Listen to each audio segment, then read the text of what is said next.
பத்திரிகை நண்பர்கள் அனைவருக்கும் வணக்கம். இந்த படத்தை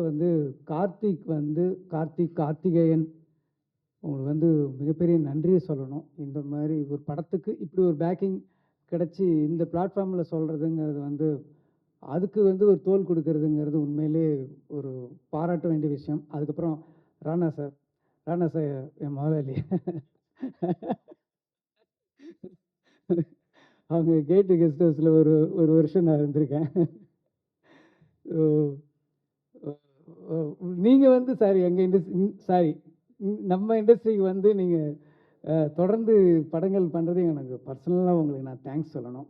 அது இந்த மாதிரி படத்தை வெறும் சண்டை ஒரு சாங்கு இந்த மாதிரி ஒரு படம் பண்ணாமல் ரொம்ப இப்படி ஒரு படங்களையும் நீங்கள் பண்ணுறது அதுக்கு பேக்கிங் நீங்கள் பண்ணுறது உண்மையிலே ரொம்ப சந்தோஷமாக இருக்குது. இந்த சூழ்நிலையில் உங்களை மாதிரி தயாரிப்பாளர்கள் தமிழ் இண்டஸ்ட்ரிக்கு ரொம்ப தேவை. அதுக்கு உங்களுக்கு ஒரு ஸ்பெஷல் தேங்க்ஸ் எனக்கு. அதுக்கப்புறம் இந்த படத்தை கார்த்திகேயனை கூப்பிட்டு காட்டியிருந்தார். ஸோ படம் பார்த்தோம். ஸோ இப்போ டைரக்டர் என் பக்கத்தில் இருந்தார். இப்போ ஒவ்வொருத்தவங்களும் சொல்லிட்டு இருந்தாங்க பதப்பதப்பாக இருந்தார். அவர் தான் உண்மையிலே பதப்பதப்பாக இருந்தார். யாராவது கதையை சொல்லிவிடுவாங்களோ, ஏதாவது அந்த சம்பவத்தை சொல்லிவிடுவாங்களோன்ட்டு ஐயோ இது இவ்வளோ கிட்ட போயிட்டாரு சொல்லிவிடுவார் அப்படிங்கிற ஒரு டென்ஷன்லேயே இருந்தார்.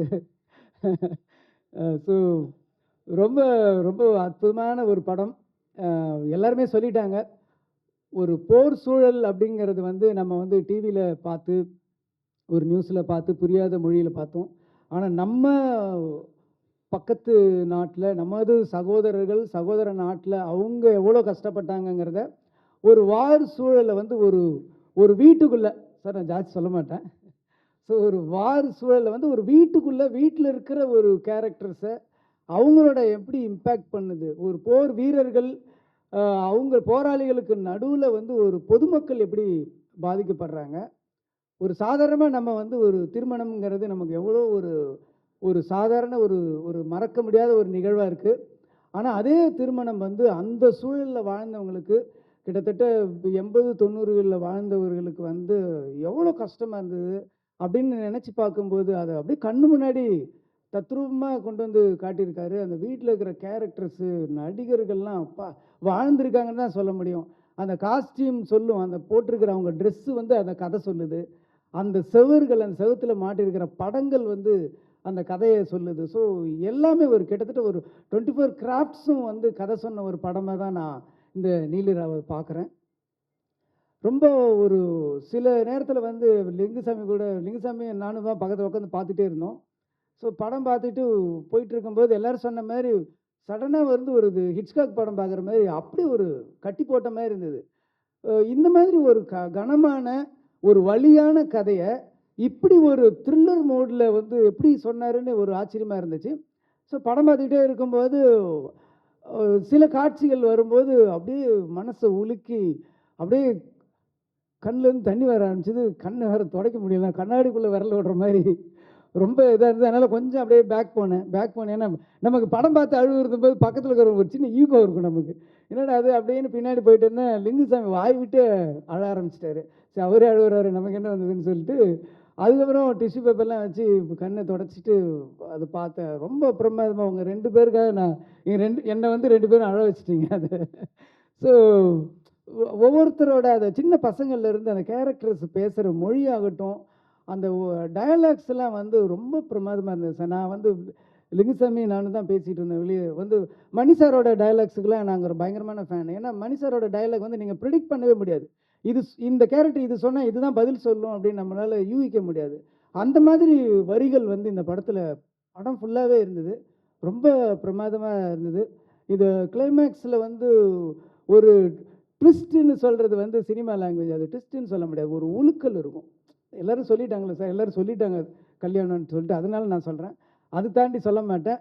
அது மேரேஜில் எண்டில் ஒரு மனசை உழுக்கிற ஒன்று இருக்கும். அது ஒரு நிமிஷம் உங்களால் ஒரு 2 செகண்ட் ஆகும். நம்ம பிரெயின் போய் அதை மெமரி பண்ணி ஓ இதுதான் சொல்கிறாங்களா அப்படின்னு சொல்கிறதே இது இருக்கும். அதில் ஒன்றுமே சரி. அந்த நான் வெளியில் வந்தப்போ கூட பேசுவேன். அந்த படம் முடிஞ்சதுலேருந்து இன்னொரு கதையை ஆரம்பிக்கலாம். அங்கேருந்து என்ன காரணத்துக்காக அந்த திருமணம் நடக்குது, அந்த திருமணம் நடந்து முடிஞ்ச உடனே என்ன தொடருது அவங்க பயணம், அந்த தொடர்ந்துலேருந்தே ஒரு படம் பண்ணலாங்கிற அளவுக்கு ரொம்ப கனமான ஒரு ஒரு படம். வாழ்க்கையை வந்து அப்படியே பிடிச்சிருக்கு. ஸோ இன்னைக்கு வந்து யோசிச்சு பார்க்கும்போது, அதில் வாழ்ந்த நிறைய கேரக்டர்ஸ்கள் இன்னைக்கு இருக்க மாட்டாங்க. இல்ல அப்படின்னு நினைக்கும்போது, அதுக்குள்ள ஒரு ஒரு பெரிய ஒரு வலி இருக்க செய்யுது. ஸோ படங்கள் எல்லாம் பாருங்க. இந்த படத்த வந்து ஓடிடில பார்த்துக்கலாம் அப்படின்னு இருந்துறாதீங்க. தியேட்டர்ல வந்து பாருங்க.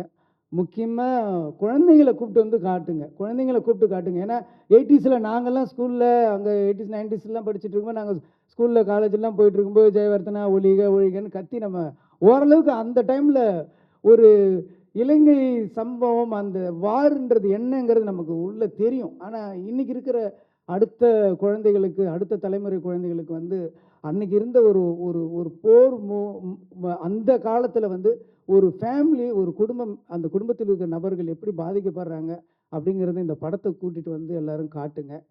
சாதாரண ஒரு பொழுதுபோக்கு படமாகவும் இருக்கும். ஒரு படமாகவும் ஒரு த்ரில்லர் மூடு இருக்கும். அதே சமயத்தில் ஒரு கனமான ஒரு கண்ணீர் கதையாகவும் இதுக்குள்ளே இருக்குது. அதனால் எல்லாரும் இதை பாருங்கள். பத்திரிகை நண்பர்கள் இந்த படத்துக்கு ஒரு உங்களோட சப்போர்ட் இருந்து இந்த படத்தை பெரிய படமாக கொண்டு வரணும் அப்படிங்கிறது என்னுடைய வாழ்த்துக்கள். தேங்க்யூ.